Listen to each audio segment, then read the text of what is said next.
మొండి బావ గడసరి మరదల పిల్ల ఎపిసోడ్ 8.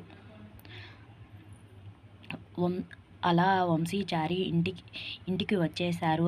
అమ్మ నాన్న కాళ్ళ మీద పడి నమస్కరించుకున్నారు. ఈలోపు వాళ్ళ అక్క వచ్చింది. వాళ్ళ అక్కని చూడగానే వంశీ చాలా ఆనందపడ్డారు. మరియు కళ్ళం నీళ్ళు కూడా వచ్చాయి. ఎందుకంటే వాళ్ళ అక్క అంటే వంశీకి చాలా ఇష్టము. వాళ్ళ అక్కని హక్ చేసుకొని కాళ్ళ మీద పడిపోయారు వంశీ. ఇంతలో చారి, అక్క ఎలా ఉన్నావు, బాగున్నావా అని అడిగాడు. ఇంతలో వాళ్ళ బావగారు, మేము ఏమైనా ఇద్దరికి కనిపిస్తున్నామా అని అడిగారు.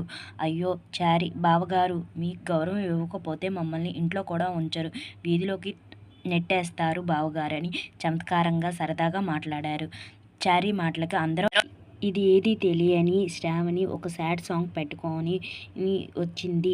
దాన్ని చూసిన అందరూ వింతగా తన వైపు చూశారు. ఎందుకు అలా చూస్తున్నారు, నీ కూతురు ఏడుస్తూ వస్తుంది కదా, అందుకని కొంచెం ఫర్ ఏ చేంజ్ అనుకుంటూ చిన్న చిరునవ్వు ఇచ్చింది. ఇంతలో తాతగారు అందరూ నవ్వుతూ ఉన్నారు. నువ్వు సాడ్ సాంగ్ పెట్టుకొని వచ్చావు అని చెప్పారు చారి. నాకు తెలియదు కదా. ఆ తాతగారికి నమస్కారం, అమ్మగారికి